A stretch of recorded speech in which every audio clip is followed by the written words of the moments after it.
Shalom, shalom, peace, love, light, wholeness, life to each and every person that is tuned in right now to Reset the Frequency podcast. I am Yahuah the God, and I am going to be dealing with a topic today for the second episode entitled The Hebrew Concept of God. Now, I have to start off by saying this. In order to understand the Bible, the scriptures, in their context, one must have an understanding of ancient Hebrew thought, because the ancient Hebrew culture and language, right, was based off of Eastern thought, which is very concrete, right?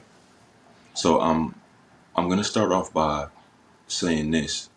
When people think of God, for the most part, especially here in America, you have a Western mindset. You have a Western understanding of what God is, right? And you don't understand that Hebraically, God is a title, it's a term, right? Which we're going to go into later in depth. We're going to go deep into the Hebrew roots of what that word Al or El, which is short for Elohim, actually means. But before I go into that, I want to just lay a foundation of why people are misled. Because again, they have a Western understanding of what God is. And there's so many people who have so many different definitions of what a God is. But today we're going to get the real. We're going to get the Hebrew understanding of what it actually means and why it's important, even in understanding the scriptures, to have that ancient Hebrew perspective of what a El or what a power or what a God is. Because if not, you will for certainly be mistaken and led astray, which has happened to so many people, right? So again, to understand script, you have to have a understanding of ancient Hebrew thought and perspective, which is concrete. It's based off the five senses, right? Touch, taste, smell, hearing, right? And feeling. These five senses are what the Hebrew alphabet, also known as the pictograph, is based off of. And it's easy to teach. It's a lot easier actually to teach a child this Hebrew alphabet than it is the English alphabet, because of the fact that you're showing them, you're teaching them a language system that is based off of the five senses, which would be considered concrete. Not only that, but the numerical value to each letter has a importance in the makeup of the words. So saying all this to say, in English and in Greek, there's really no numerical value for letters, right? And not only that, but with them being abstract, you can't really tie the five senses to abstract words that do not have a concrete meaning or value, right? So again, with this being said, without you having that understanding of the ancient Hebrew culture, you're going to get lost in the translation of the scriptures that were, again, originally written in Hebrew, later translated to Greek and English, right? Concepts are completely off for the most part. Now, I want to give you some resources, and then we'll get deeper into this idea of what a God is Hebraically, and show the deception, right, in the world today. But first, I want to show you this ancient Hebrew lexicon of the Bible, written by Jeff A. Benner. Very good resource to help you get a concrete understanding of ancient Hebrew thought. He gives you history. He goes over every letter in detail. And there's actually it's a lexicon, so you can plug in English words and get a better understanding of the Hebrew meaning behind those words that were translated to the English later. You've also got this Greek to Hebrew dictionary, also written by Jeff A. Benner. And like I said, this is a really good resource. Not as many words, only 500 words in this one, but it is a really good resource for understanding the New Testament. One of the biggest lies to this date is that, the Old Testament was written in Hebrew, but the New Testament was written in Greek. False. No, the New Testament was actually written in Hebrew. Again, the disciples, the apostles, the sent ones, right, who followed Yahushua, the Messiah, they were Hebrew men. So they spoke the Hebrew language. They weren't Greek people. They spoke the Hebrew language. Even the Apostle Paul, right? Even though he was fluent in Roman and could speak other languages, he was a Hebrew from the tribe of Benjamin. So again, every letter in the New Testament was actually written in Greek. And again, these are just some resources. Now, let's get into it. Let's talk about this God idea, right? So the Bible, I'll just use that for now. But the Bible or the scriptures, right, make it clear that the God of Israel is set apart. The God of Israel has a name. And a matter of fact, according to the Ten Commandments, we are not to take his name as in vain. But his name is Yahuah. Some people refer to him as Yahweh. And again, that's, depending on the area of Israel, the dialect of how that name would be pronounced may differ, right? Some people say Yahuwah, some people say Yahweh, but nonetheless, it is the same name in the Hebrew with the Hebrew letters Yod, Hey, Wah, Hey, right? Now, I have a separate lesson I'm going to do specifically on his name, but today we're going to talk about his function as the power of the God of Israel, right? The nation of Israel, the Hebrew Israelite people. So again, the scriptures are very clear on that. And, I don't necessarily have to go into depth with them now, even though I am going to be going to some scriptures at a certain point. But I want y'all to see where the idea of a God is proven that it's a term and a title that anyone could fall into the category of, which is why, again, in the beginning of the Ten Commandments, he says, no other Els or no other gods before me, implying that there are other, gods, right? Now, there is a title, in addition to just God, there is a title that is given to Yahuah all throughout the scripture, which in the Hebrew, it's El Elyon, but in the English, it translates to the Most High. So this is ultimately why you will hear, especially people who who identify as Hebrew Israelites like myself, you'll hear us refer to him as the Most High Yah, or the Most High Yahuwah, the Most High God, Yahuwah, because there are other Els. Okay, so that is that's a principle that, again, can really only be understood once one has a better understanding of ancient Hebrew thought and culture, the language, right? So, again, certain scriptures will pull out the depth of this. I'm going to go to one right now to give you an example of this outside of Exodus 20, right, which most of us know about the Ten Commandments. But this is in Isaiah, the book of Isaiah, chapter 42. Watch this, y'all. I'm going to read a couple verses. All right. I'm going to start at verse 5. It says, thus says El Yahuwah, right? He that created the heavens and stretched them out. He that spread forth the earth, that which comes out of it. He that gives breath unto the people upon it. And the Ruach, or in some your version it might say spirit, to them that walk therein.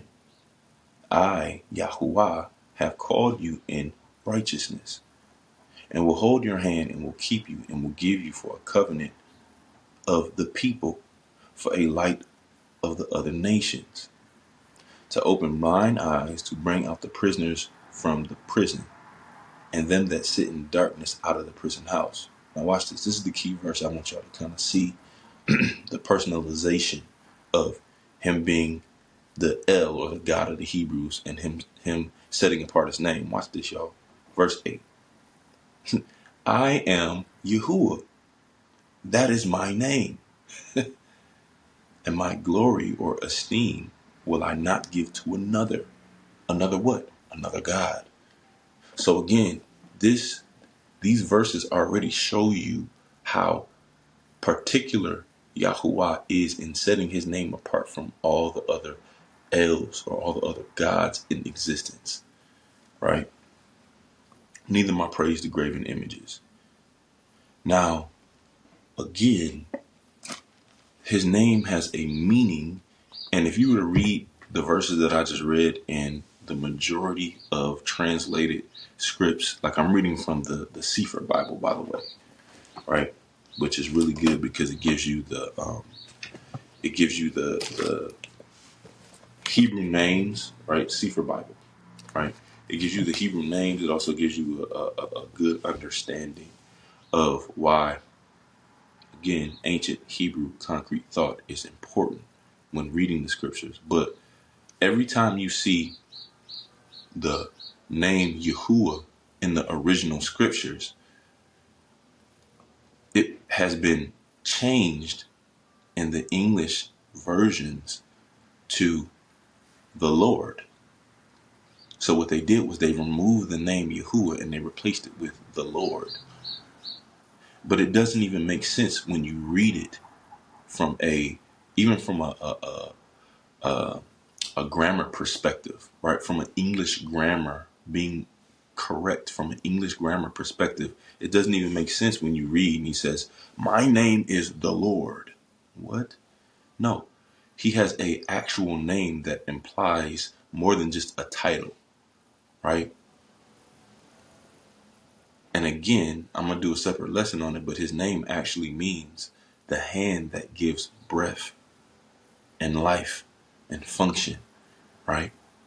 Yah, going, Yod, hey, wah, hey, symbolizing breath and existence. Yod, symbolizing hand, work, deed. When you put those Hebrew letters together, the concrete thought that you get is the hand that gives breath.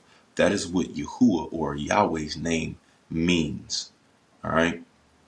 So I had to lay groundwork with that to show you that the idea of God, it really is a term, right?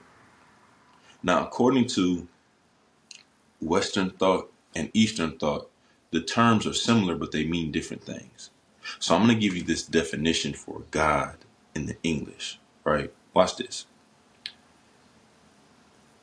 In English, the word God in Christianity and other monotheistic religions is the creator and ruler of the universe and source of all moral authority, the supreme being, which I agree with that. That definitely fits the category of the most high Yahuwah, right? He falls into that category. But the second part of this definition, it says, in certain other religions, a superhuman being or spirit worshipped as having power over nature, as human fortune, a deity, a moon god, a sun god, etc. Now, obviously, we know he's more than just the power over the elements, the moon and the sun. But when it says the word deity, this is how you know certain polytheistic religions where they believe in multiple gods had functions, but those gods actually had names, right? So I'm saying all this to say what's very misleading and deceiving when it comes to the Western idea of God, especially in Christianity, is you're praying to a deity who actually has a name, but you're just referring to him as God. When again, if God, which we're going to explain, when we break down the Hebrew definition of Elohim or God, if that's a title, then you could be praying to anybody, right? Scriptures specifically say that the prince of the power of the air, Satan, he's the God of this earth realm, right? And I don't mean, he's above or has more power or authority than the Most High Yahuah. No, I'm not saying that. What I'm saying is that in his own right, he carries the title God for individuals who are in a covenant relationship with him, right? So he's able to deceive them and manipulate them. I'm praying and hoping that this is resonating with your spirit and your mind and hearing the difference between the two, because there is a big difference, right? This is how the rappers who, and not even just rappers, but whatever, artists who say the most, reckless, ridiculous things in their songs can get up at an award show and say, first, I would like to thank God, who's the head of my life. What God you talking about? What's the character behind the God that you're talking about, right? Because if it's Yahuah, then he's not cool with you saying and doing the things that you promote in your music. So I'm saying all this to say there's a huge difference, right? And again, even in the scripts, it talks about different gods that people worship, right? The Canaanites worshiped Baal and Ashtaroth. That was actually a god who had a name, right? So it's not random when the Most High Yahuah says, I am Yahuah, that is my name, and I will not share my esteem with any other God per se, because there are other gods who have deceived people. And, I am going to do a separate teaching on this as well, but the majority of these quote unquote gods were introduced to people after the flood through Nimrod, right? And these were mainly fallen angels and people who were ultimately used in certain cultures and religions to be gods of specific things, right? And to give you an example of this would be like, in Greek mythology, you had Zeus, right, who was technically like the sun god, right? Again, all of it goes back to Nimrod and his rebellion, which, by the way, the name Nimrod in the Hebrew has a root of Memresh Dalet, which means rebellion. So he was definitely rebellion or rebellious against the Most High Yah, who his grandfather and forefathers knew of, obviously being Noah and Ham. So that's a side note. But in the Hebrew language and culture, again, names are very important, which is why in the Ten Commandments he says, do not take the name of your God, Yahuah, in vain, right? Because names in the Hebrew, the word name in Hebrew is actually Shem, right? Shin Mim, which goes back to the idea of breath or wind or character, right? Somebody's identity, their character, what identifies them based on how they operate, what they do, how they move, right? Excuse me. So, yeah, this is definitely it's a big deal, and it's a big deception for people who don't understand the depth of why these things are important. So just because someone or something is identified as a god doesn't make them equal to Yahuah, right? Who is, again, set apart, right? The Hebrew word Kodesh, right? Translated into the word holy or sacred, right? So now what I want to do, since we have talked a little bit about what the Western idea of God is, right? Let's talk about the Eastern, the Hebrew definition for God, right? So this would go back to the word El, Aleph Lamed, right? And it goes back to, again, the ancient Hebrew letters, the Aleph and the Lamed, right? Which the Aleph actually is the first letter in the Hebrew alphabet, and it stands for ox head or strength, right? being symbolized as a bull head, right? And the lamed is a shepherd's staff, which represents authority. So when you put these two letters together, you get the strong authority. Anyone or anything of strong authority, right? The yoke is understood as a staff on the shoulders, right? So if you were to read Isaiah 9:4, you would see the yoke mentioned, right? So in order to harness their power for pulling loads such as a wagon or a plow, right, there would be a yoke attached to the ox, right? Also known as cattle, right? Follow me, right? So the two pictographs, right, one of the Aleph and the Lamed, when you put them two together, represent the ox and the yoke, right? Often the two oxen were yoked together. An older, more experienced ox would be teamed up with or yoked with a younger, less experienced ox. And again, the older ox is considered the strong authority who through the yoke teaches the younger ox, right? So again, this is the root of where you get the word Al or El, and eventually Elohim, which would make that term plural, right? Because he has many powers, right? So I'm gonna go a little deeper into this definition, right? Aleph Lamed Ox Oath. This is the power of the ox's muscles to perform work. So a concrete idea of what a god is Hebraically, and if you're taking notes, you might want to write this down. It's a power, right? This is why you'll hear people using the terms Most High Power or power, right? Powers. You'll hear us in this ministry referred to Yahuah Elohim as powers because he has many powers, right?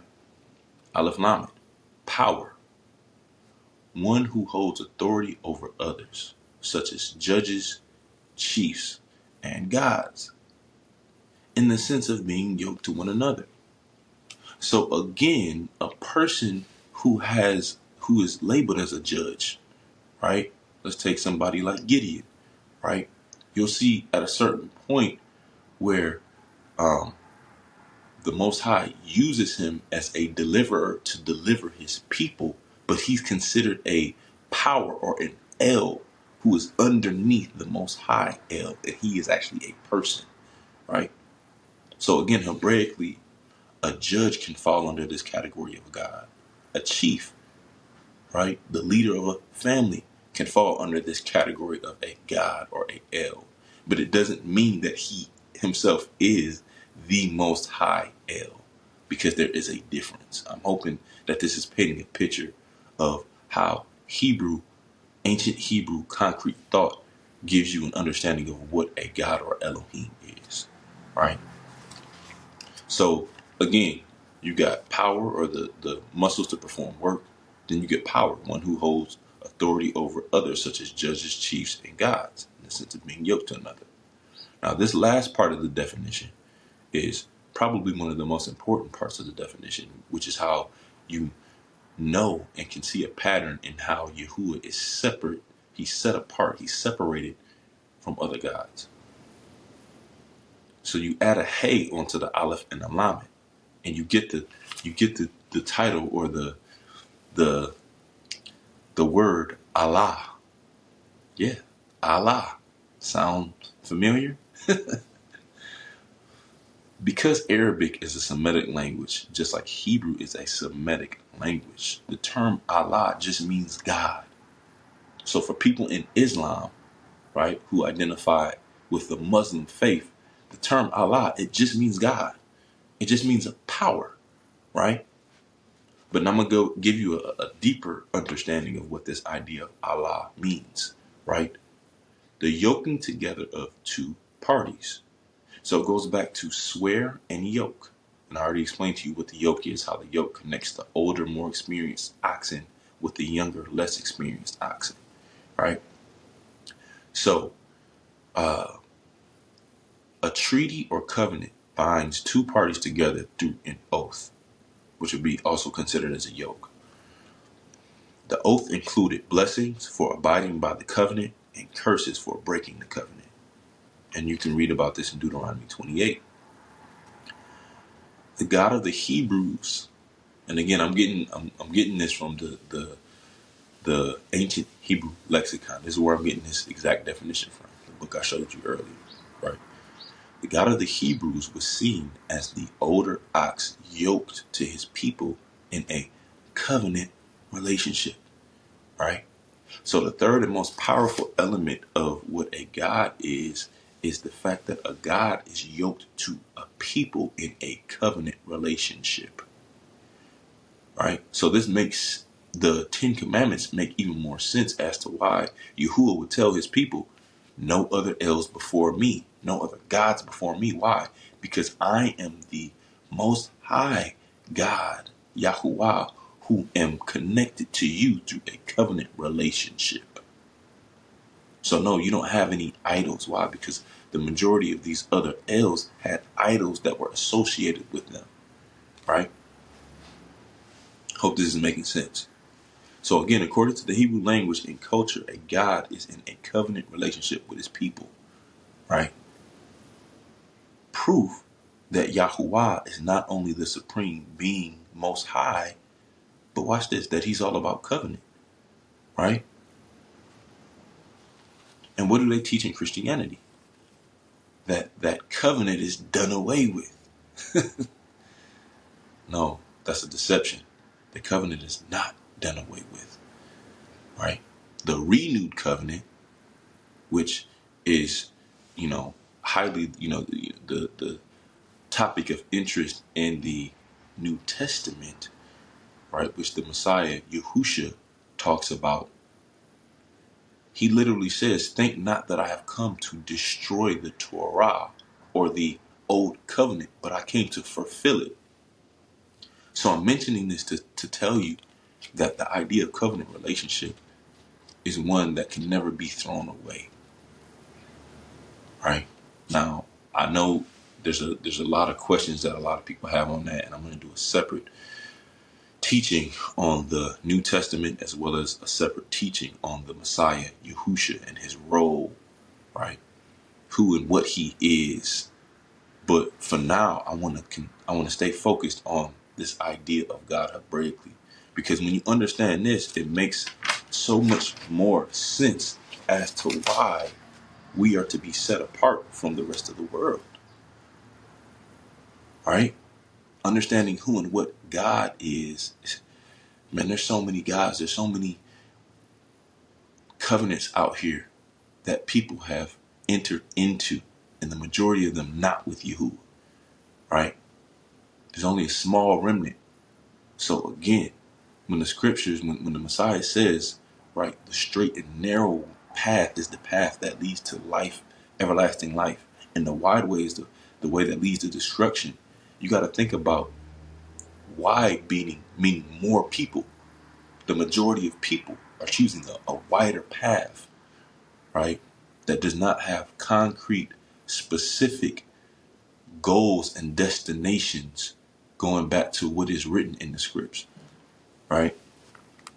I want to give you a fact here, which is deep, but there are two, this is a poll taken back in 2020, but in 2020, there were 2.38 billion Christians on the earth, right? By far, overwhelmingly, the biggest religion on the earth. And then right after that, you had Islam, which I think they had, 1.8 billion, the second largest religion in the earth, right? So I'm saying all this to say, if both of those religions identify as God, generically as God, and they don't give him a name, right? You can say Allah, but again, Allah really just means God in the Hebrew. It means power, right? One connected to a people through covenant relationship. It's still not giving him a function of his name. It's just a title. So saying all this to say,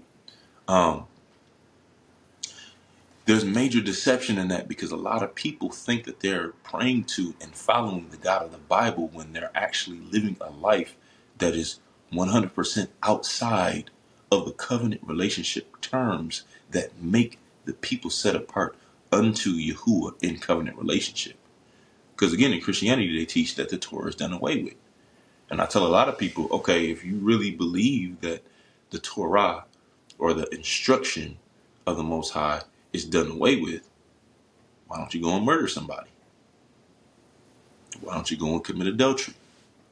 Why don't you go and blatantly steal something? Right? If you believe that it's done away with, then how come when I tell you what the name of the Most High God of the Hebrews of the Bible is, why does that not matter to you? Oh, because you're taking his name in vain, which is another violation of the Torah or the commands. So saying all this to say, there is a big difference between the God of Christianity and the God of the Hebrew Israelite people. Huge difference. And the main difference is the fact that, again, the God of Christianity, there is no covenant. But the God of truth, the God of the Hebrew Israelite people, of the scriptures that we read, that were written in Hebrew, right? He's all about covenant. He's all about the covenant relationship, right? So that's the main difference. So yeah, it's not the same God. It's very important to understand this. Because again, God is the term, right? Morally and in character, Yahuah and the God of Christianity are two totally different powers, right? And I'm gonna hit some more scriptures to explain this, to make it more understandable for you. But again, in Christianity, they're taught that they teach that the covenant is done away with. We got a new covenant that's only based off of love. And again, I'd have to do a whole separate teaching on that, but understand that even the Messiah out of his own mouth says, if you love me, you will keep my commands, right? But that's what happens when you replace a concrete thought or concept with an abstract thought and concept. It brings confusion and deception, right? So, and not only that, they also teach that his name does not matter, right? They teach that we all serve the same God and that we're all children of quote unquote God. Again, this is major deception because everybody's not a child of the Most High because of what they produce, right? The fruit that you produce proves whether or not you are a child of the Most High, Yah, or if you're a child of the devil. And if you want to be lawless or to be in a state of rebellion where you don't have any type of law or any type of moral code that provides structure for you to live by, principles for you to live by that set you apart from the rest of the world, how can you be a child of the Most High Yah? No, you're a child of the devil because you want to do what you want to do, right? So again, this idea of God is very simple but complex when understanding its application to it just going back to anyone or anything of power and authority, right? So, yeah. So again, I know this is a tough pill for a lot of people to swallow, but no, it's not. We don't serve the same God. It's not the same God, right? Again, the term God is a title, and what sets gods apart is their names. So now I want to go to Exodus 20 real quick. We're going to go to Exodus 20. We're going to look at the actual 10 commands, right? Start at verse 1. It says, and Elohim spoke all these words, saying. Now notice how I'll go. Okay, so the first verse, it says, and Elohim. So, okay, God. But wait a minute. The second verse, he does what? He says, I am Yahuah, Elohika, or your Elohim, which brought you out of the land of Mitzrayim, which is Egypt, out of the house of bondage. You shall have no other Elohim before me or in my face. Saying all this to say, why is this the first command? It's the first command because of the deception people fall into, not being able to identify who Yahuwah is. So guess what he does? He identifies himself and tells you, this is who I am. And no, he did not say, I am the Lord. He said, I am Yahuah. Because again, his name Hebraically means the hand that gives breath and life. Right? So that proves that names do matter. They will always matter. Right? Let's go to Exodus chapter 3. And again, these are just precepts that help expand on the concept that we're dealing with God being a title. Right? It's a function, it's a title. It is important. I'm not downplaying what a God is, but you have to know that there's a difference between the Most High Yahuwah and all other elves. Right? So, Exodus 3, we start at verse 11 to give you a little bit of context. This is at the burning bush where Moshe was approached by Yahuwah and was told to take off his shoe, for his feet were on holy Kodesh, set apart ground. Right? But I'm going to just pick up verse 11. It says, and Moshe said unto Elohim, who am I, that I should go unto Pharaoh, that I should bring forth the children of Yisrael out of Mitzrayim? And he said, certainly I will be with you, and this shall be a sign unto you, that I have sent you. When you have brought forth the people out of Mitzrayim, you shall serve Elohim upon this mountain, which we know that mountain is Mount Sinai. But watch this. It says in verse 13, and Moshe said unto Elohim, behold, when I come unto the children of Yisrael, and say unto them, the Elohim of your fathers has sent me unto you, and they say unto me, what is his name? Proving, again, that names do matter, especially when it comes to God. You got to know what God you're serving, what God is communicating, what God is delivering you, what God is saving you. What's his name, right? What shall I say unto them? Verse 14, and Elohim said unto El Moshe, Yahuah Asher Yahuah. And he said, thus shall you say unto the children of Yisrael, Yahuah has sent me unto you. Now, real quick, that technically was another term that Yah gave Moshe in this context. Basically, he said, in the English, it translates to I am that I am, right? It's the idea of existence, because I am goes back to the idea Hebraically of existing, right? Or having breath. Hey yod hey yod hey. So look, verse 15, and Elohim said, moreover. So in addition to what he's telling them with the title of, I am what I am that I am existence.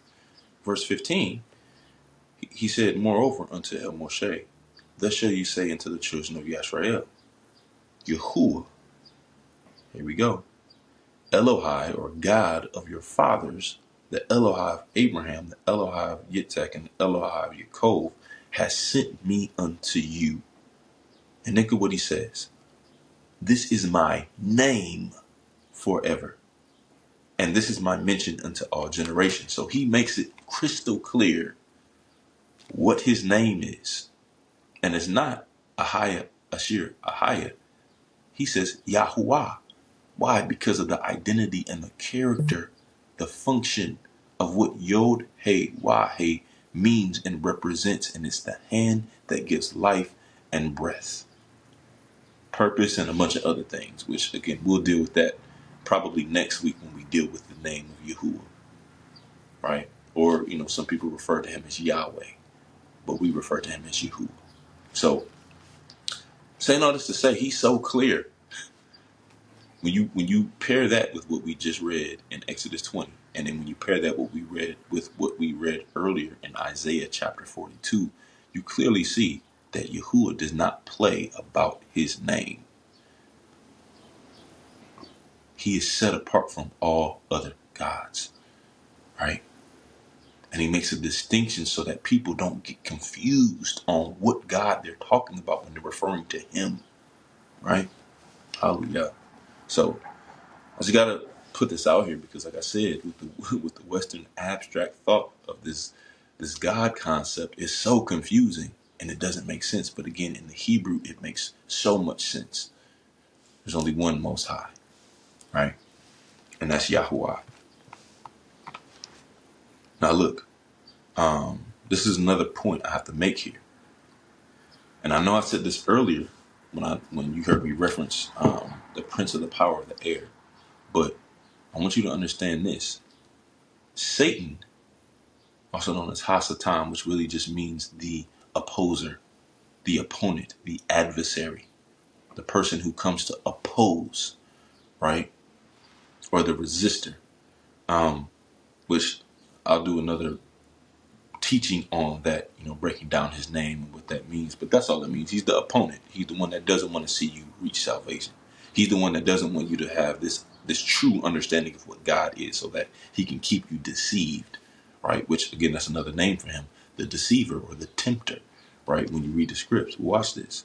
Satan, right, is the God of this world, meaning that this world system of operation, especially when it comes to darkness, right? Most people in the world are blinded and deceived based off of his deception.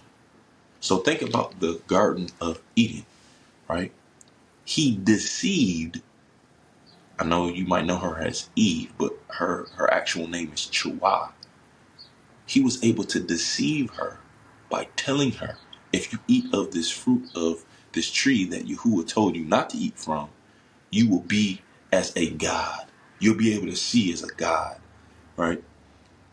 So again, that's deception, because he knew once she ate it and once she gave it to her husband that he would eat it and they would then face the consequence of death that he ultimately faces. So again, it's deception. Everything that he does is meant to deceive you, to make you think you're getting one thing, you're doing one thing to get one thing, when really you're doing something to get a completely different result, right?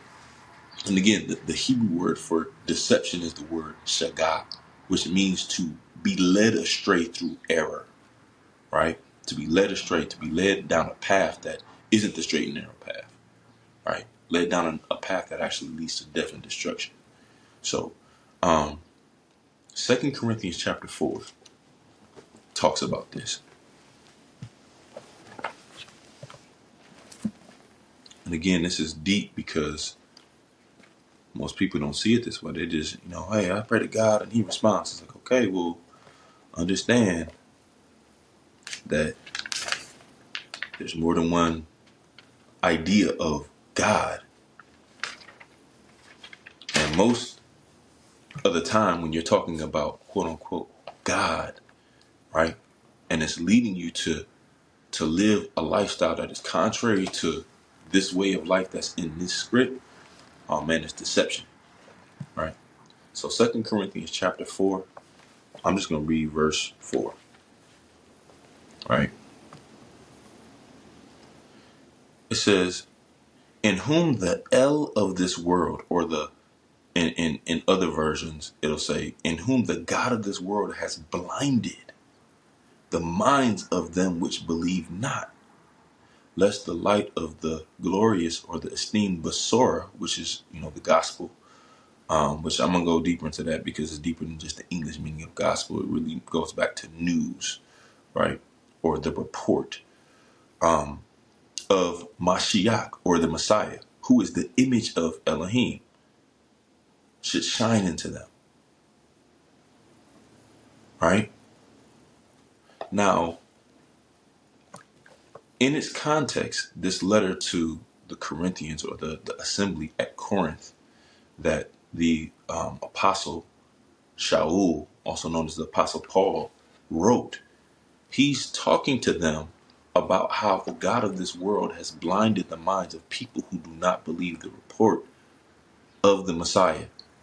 And not only the report of the Messiah, but the report of the entire scripture. Because for you to be able to believe the report of the Messiah, you have to first believe the report of the Torah and the Tanakh of the prophets, what was already written about him that he came to fulfill, right? So saying all this to say, I'm gonna start at verse 1 to give it a little more context. It says, therefore, seeing we have this ministry, as we have received mercy, we faint not, but we have renounced the hidden things of dishonesty. So when you renounce something, that means you you you take a stance against it. You separate yourself from it, right? Not walking in craftiness, nor handling the word of Elohim, or the word of powers, the word of the Most High, El Yahuah, deceitfully, but by manifestation of the truth, commending ourselves to every man's conscience in the sight of Elohim. But if our Besorah, gospel or report, be hid, it is hid to them that are lost. And then that's where verse 4 comes in, where he says, in whom the El, or the God of this world, has blinded the minds of them which believe not. Now, obviously, when you read that script in its context, you clearly see that there's a difference between the God of this world and the God of the Hebrew people, the Hebrew nation, the God of the Bible, the Most High, El Yahuah. And in those verses, it tells you that people who are walking in darkness or blinded have been blinded by the God of this world, who paints them a picture, even of quote unquote God, that's not the true picture of who Yahuah and what Yahuah is, especially pertaining to that covenant relationship, right? So that clearly shows you that when people are using the term God, for the most part, they don't even know what they're talking about. They don't know who specifically they're referring to. They've been deceived into thinking that the term God just means God. Now, I want to say this too. You can sincerely have a desire. Like, for example, I began my whole journey. I grew up in Christianity and all that. And, I believe it was my sincere desire for the word of truth that led me to the place that I'm in now, to where my eyes have been open to what the truth is about who Yahuah is, being set apart from the idea of just God in itself. But back then, before I knew that, I was only following what I had been told, which most people do. But no, you have to have a relationship for yourself. You have to do some seeking of your own to really be brought into the depth of the truth of what this everlasting life, what this spiritual life is about, and knowing the Most High Yahuah for yourself and living according to his standard, which is Torah. And even following his son Yahusha, who said out of his own mouth, don't think that I've come to destroy this Torah or this instruction. No, I came to fulfill it. Right? Which, like I said, I'll have to go deeper into that. That's a whole nother. I can go on and on about that, but I'm not going to today. I want to read one last scripture in the book of Isaiah, right? And then we'll be done here. But I'm just giving you the true perspective of what our Elohim, Yahuah, what is his perspective when it comes to the idea of gods and how he really is set apart. Like there is a difference. There is a major difference between him and everybody else. All right. So go to Isaiah 25, and I'm gonna just read verses 6 through 9. As you can clearly see in the verbiage that this corresponds to what we just read in 2 Corinthians about how the God of this world has blinded the minds of people who don't believe this report of the truth, right? So again, Isaiah 25, I'm going to start at verse 6. It says, and in this mountain shall Yahuah Zavaot make unto all people a feast of fat things, a feast of wines on the lees, a feast of things full of marrow, of wines on the lees well refined. and he will destroy in this mountain the face of the covering cast over all people, and the veil that is spread over all nations. Stop. What does he mean? He's in this feast, in this mountain, he's going to destroy the covering cast, the veil. A covering cast, a veil, is literally it's the same idea of the veil that's over a bride who is not able to see her husband at the altar. So what he's saying here is a metaphor for him taking off the deception that has blinded people from really being able to see him as the most high, supreme being, creator, God of all. He's going to remove that so people can actually see him for who he is and for what he is, and no longer be deceived by, again, the Western concepts of God that have really perpetuated falsehood when it comes to the truth about this scripture, about this Bible, about what actually happened and what's actually going to happen at the return of Yahusha, right? So that's what that is. That covering cast, again, it's a deception. It's a blindness. It's really like a spell, honestly. It really goes back to the idea of something that is binded by a spell. So because the person is wrapped up in this enchantment and this spell, they can't actually see that what they're involving themselves in is actually falsehood, because they've been doing it for so long and they're so used to this idea that was presented to them in falsehood, right? It's almost like that woman that's in a relationship with a man that's cheating, and every time he has a lie to keep her deceived, and she sticks around, but she can't even really see the depth of what he's doing, because every time he's so crafty, he's so slick, he's able to cover his tracks, right? So again, this prophecy in Isaiah 25 is, again, the setting apart of Yahuah, revealing and showing that most people don't really understand. Again, look at I'm going to read that verse again. Verse 7, where he says, and he will destroy in this mountain the face of the covering cast over all people, and the veil that is spread over all nations.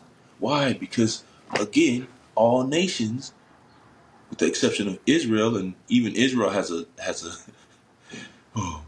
a veil over their eyes that the apostle Shaul, also known as Paul, talks about in Romans chapters 9 and 10, but we won't go there. But basically what he's saying is that all nations, for the most part, have been deceived into who the true power of powers, who the true God of gods is, right? They've been deceived. And in this time period, he's going to remove that deception.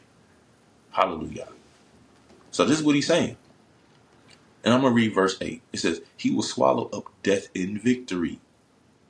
And Adonai Yahuah, which means the master Yahuah, will wipe away tears from off all faces, and the rebuke of his people shall he take away from off all the earth. For Yahuah has spoken it. That's so deep. For one, the idea of the rebuke of his people being taken off the earth, he's talking about his people. Like the nation that he chose is no longer going to be at the bottom of the barrel the way that we are now. Eventually, he's going to reveal who his true people are, and that deception will be overturned. The captivity technically will be overturned. Now, let me talk about this idea of him swallowing up death and victory. That was done through the Messiah, Yahusha, right? When he took on the sins of Israel and really the sins of all humanity and nailed it to the stake, right? He was able to swallow up death in that moment, because, again, what is death the result of? Death is the result of one who transgresses the Torah, or who breaks the Torah. So the only way to be redeemed and to overcome death is by becoming one with the Most High Yahuah through his son Yahusha, who is that ultimate sacrifice. And by the way, when it comes to sacrificial offerings, right, we don't make no animal sacrifices, because we believe that Yahusha, the Son of the Most High, El Yahuah, once and for all made the atonement or the sacrifice for all of man. So no, we don't, that part of the Torah you can say is no longer in operation, because Yahusha, the Messiah, he fulfilled that with this act of obedience and giving up his life on the stake, on the tree. Right? So again, I know that there are still probably a lot of questions that you have, but my prayer is that this insight that went forth today will give you a better understanding of why and how Yahuah, also known as Yahweh, is set apart from every other God. Because let's just be real, there are a lot of deities out here, a lot of idols. Think about the religions, think about the names that are used, and think about the mindsets behind the names that people pray to. Right? It's a big difference. Why? Because Yahuwah is set apart. He himself is set apart from every other system of religion. This is not a religion. This is a way of life that was given to our forefathers, right? That we follow, and that through faith we believe the report, the Basora of Yahusha, who came to fulfill the will of his Father. And every prophecy that was spoken about him in the Torah and in the Tanakh and the prophets. So, yeah, that pretty much does it for today. Next week, I plan on dealing with the name Yahuwah and going deeper into that, so that you can have a better understanding of not only what his name means, but why the translators of the Septuagint, which we'll talk about that next week, why they made the conscious decision to remove his name from the script, right?